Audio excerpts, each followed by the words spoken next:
Сәлем достар, бүгін біз сіздермен бента тортын дайындайтын боламыз. Менің каналыма тіркеліп лайк басуды ұмытпаңыздар. Ол үшін бізге 4 жұмыртқа керек болады. 4 жұмыртқамыздың ақ мен сарысын 2-ге бөліп аламыз, видеодағыдай. Үстіне секерді де 2-ге бөліп саламыз және сары жағын миксерлейміз. Ағары пышный болғанша миксерлей береміз.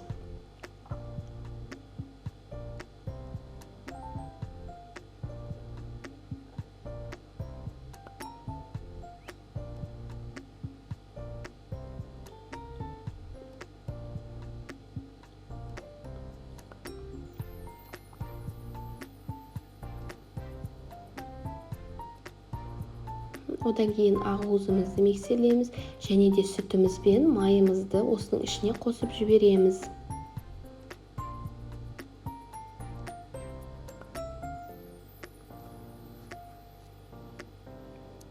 Толық рецепт описаниеда болады. Неше грамм салу керек, қалай салу керек, бәрі описаниеда жазылып тұрады, достар. Түсінбеген жерлеріңіз болса, комментарий жазсаңыздар болады. Миксерлеп болғаннан кейін екі смесімізді бірге қосамыз. Одан кейін үстіне ұнымызды саламыз.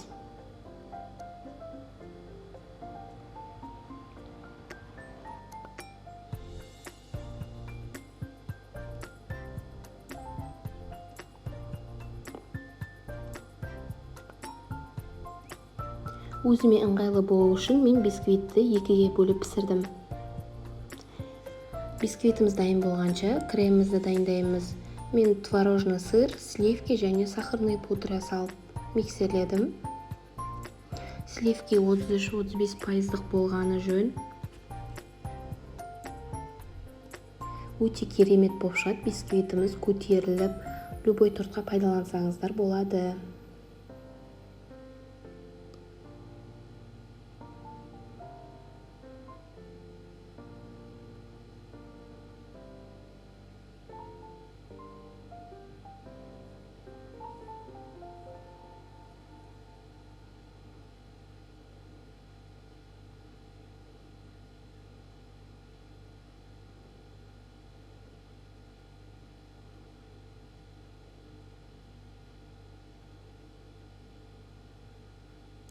Және де торттың бетіне жағу үшін мен деген креміме какао қостым. Сіздер өздеріңіз білесіздер, краситель қосуға болады.